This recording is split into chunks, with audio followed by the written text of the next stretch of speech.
नमस्कार दोस्तों, गर्मियों के मौसम में तरह तरह के शरबत हम पीते हैं, लेकिन वही शरबत ठंडियों में तो यूज होगा नहीं।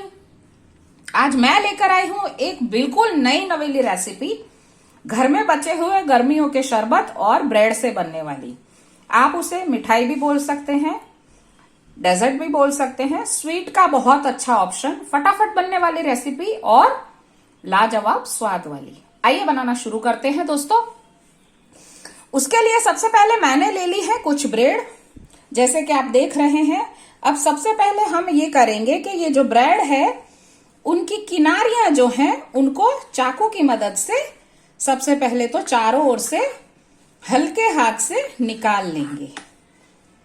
ये हो गया काम।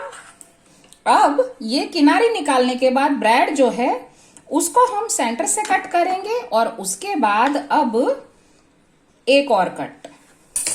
इस तरह से हम कर लेंगे एक ब्रेड के 4 टुकड़े। जरूरत के हिसाब से जितना भी आपको बनाना हो इतना हमको इसी तरह से सभी ब्रेड की किनारा अलग करके छोटे छोटे चौरस 4-4 टुकड़ों में इसे काट लेना है। मैंने जरूरत के हिसाब से ब्रेड के चौरस टुकड़े कट कर लिए हैं। अब सबसे पहले दोस्तों मैंने ले ली है एक कढ़ाई और उसमें मैं डालूंगी जरूरत के हिसाब से देसी घी, जिसमें हमको ब्रेड जो है वो फ्राई करनी है। देसी घी को दोस्तों मैंने कढ़ाई में रखा था जो, अब उसको हमने गर्म होने के लिए गैस पर रख दिया है। जैसे ही घी जो है वो गर्म हो जाता है तो हमने ये जो ब्रेड काट कर रखा था उनको एक एक करके हम इसमें डाल देंगे। मीडियम जो है फ्लेम रखेंगे हम और उसके बाद इनको अलट पलट कर अच्छी तरह से सुनहरा होने तक इनको फ्राई कर लेंगे। ब्रेड जो है दोस्तों जैसे कि आप देख रहे हैं दोनों ओर से इस तरह की हमको बिल्कुल गुलाबी गोल्डन सेक लेनी है। काफी कुरकुरी सी भी ये इस वक्त हो चुकी है। बस इसी तरह से सबसे पहले हमें सारे ब्रेड घी में फ्राई कर लेने हैं। ब्रेड सारे हमारे बिल्कुल गोल्डन ब्राउन सिक चुके हैं। अब उसके बाद मैंने एक और पैन है वो गैस पर गर्म होने के लिए रख दिया है, जिसमें मैं डालूंगी सबसे पहले तो 2 ग्लास भर के पानी। पानी डालने के बाद हम इसमें डाल देंगे 1 बड़ी कटोरी भर के चीनी और अब हम इसको पिघलने और खौलने के लिए मीडियम आंच पर छोड़ देंगे।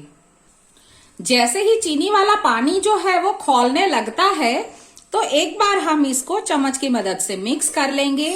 इसकी हमें कोई गाढ़ी चाशनी नहीं बनानी है, तो सिर्फ 3 से 4 मिनट के लिए हम इसको इसी तरह से खौलने देंगे और उसके बाद हम फ्लेम जो है वो ऑफ कर देंगे।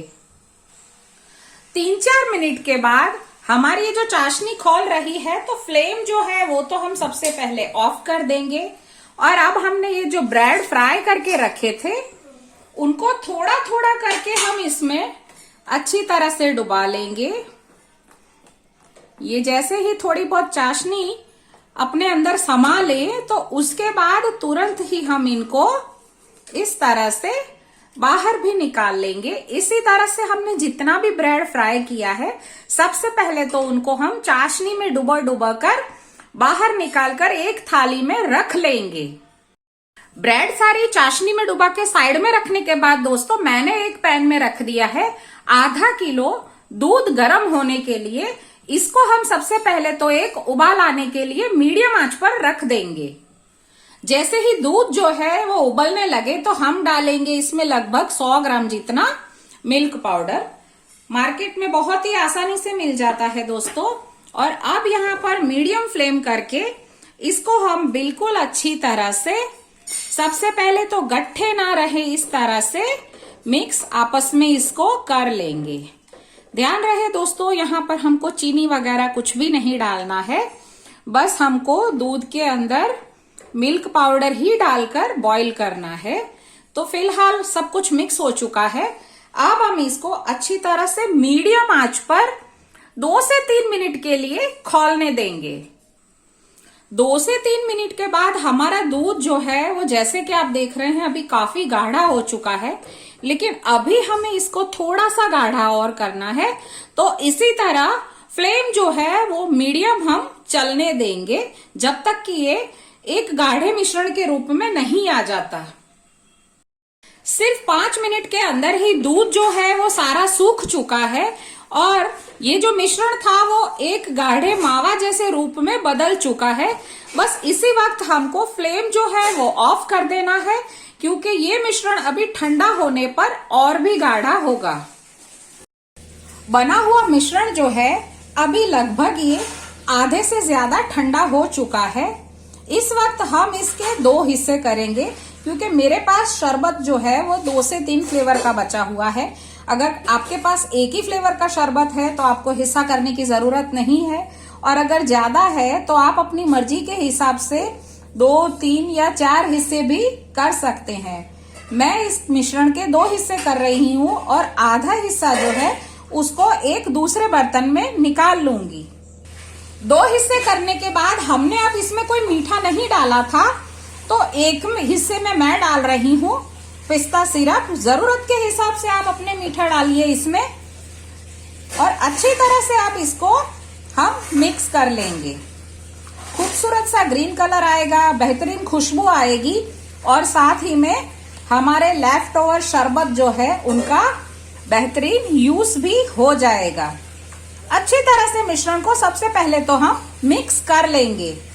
एक हिस्से में पिस्ता फ्लेवर मैंने अच्छी तरह से मिक्स कर लिया है। आपके पास चॉकलेट हो, मैंगो हो, स्ट्रॉबेरी हो, या फिर जो भी आपके पास फ्लेवर हो वो आप इसमें ऐड कर सकते हैं। जैसे मैंने इसमें एक में पिस्ता फ्लेवर ऐड किया है, और अब मैं ले लूंगी एक दूसरा हिस्सा जो मैंने लिया था। दूसरे हिस्से में दोस्तों मैं डाल रही हूँ रोज फ्लेवर। आप मैंने जैसे कि बोला अपना मनपसंद कोई भी फ्लेवर ऐड कर सकते हैं। अब इसको हम सबसे पहले तो अच्छी तरह से मिक्स कर लेंगे। दूसरे हिस्से में रोज फ्लेवर भी अच्छी तरह से मिक्स हो चुका है। 2 तरह के मावा फ्लेवर बना के बाद दोस्तों अब हमने ये जो ब्रेड को फ्राई किया था और फिर उसके बाद हमने चाशनी में जो डुबाकर रखा था वो लेंगे हम एक एक जोड़ी, और उसके बाद हमने ये जो मावा फ्लेवर्ड बना के रखा है उससे हम इसको अच्छी तरह से दोनों साइड कवर कर लेंगे। चारों कोनों तलक अच्छी तरह से फैला लेंगे और इनको मावा से अच्छी तरह से फील कर लेंगे। इस तरह से दोनों को बिल्कुल अच्छी तरह से हम आपस में जॉइंट कर लेंगे। कोई मावा अगर बाहर निकल रहा है थोड़ा बहुत तो चम्मच की मदद से उसको अच्छी तरह से हम सेट भी कर लेंगे। इसी तरह से हमको जितने भी ये हैं ब्रेड के टोस्ट हमने किए हैं वो सभी मावा से भर लेने हैं। 3 सेट जो है दोस्तों मैंने पिस्ता फ्लेवर बना दिए हैं, और बाकी के अब हमने जो रोज फ्लेवर बना के रखा था उससे बना देंगे। ये बन गए दोस्तों हमारे रोज फ्लेवर वाले। जैसे कि आप देख रहे हैं बिल्कुल बहुत ही खूबसूरत लग रहे हैं दिखने में। गुलगुले भी हैं, सॉफ्ट भी हैं, डिलीशियस भी है, मावा भी है और मिठाई भी है। सभी मावा ब्रेड को मैंने प्लेट में रख दिया है, और उसके बाद ऊपर एक बार फिर से रोज फ्लेवर पर मैं रख रही हूं थोड़ा थोड़ा रोज फ्लेवर मावा, और इसी तरह से पिस्ता फ्लेवर पर हम रखेंगे थोड़ा थोड़ा पिस्ता फ्लेवर मावा। मावा ब्रेड पर ऊपर भी मावा रखने के बाद अब हम इस पर रखेंगे थोड़ा थोड़ा बारीक कटा हुआ बादाम। आप अपने हिसाब से कोई भी ड्राई फ्रूट गार्निशिंग के लिए यूज कर सकते हैं। नया नया टेस्ट, बिल्कुल नया टेस्ट दोस्तों, बनने में बहुत ही आसान, फटाफट बनने वाली रेसिपी। अगर कोई मेहमान आ जाए तो मिठाई के तौर पे या डेजर्ट के तौर पे देने के लिए बहुत ही बेहतरीन आइडिया है। बचे हुए शरबत हमारे अब ठंडियों में हम पिएंगे नहीं, लेकिन इस तरह से कोई नया आइडिया अपनाकर उसको हम यूज भी कर सकते हैं। वेस्ट में से बेस्ट बनाने का मेरा ये आइडिया आपको दोस्तों कैसा लगा जरूर बताइएगा। एक बार ट्राई करिए। त्योहारों का मौसम चल रहा है, खुद भी खाइए, औरों को भी खिलाइए और इंजॉय करिए फेस्टिवल सीजन को। और साथ में मेरे वीडियो को औरों के साथ शेयर करिए, लाइक करिए, कमेंट करके बताइए कैसा है कैसा नहीं। कोई सुझाव है तो वो भी आप मुझे बता सकते हैं। और हाँ, हो सके इतना औरों के साथ शेयर भी करिए। Once again please like, share, comment and subscribe. शुक्रिया।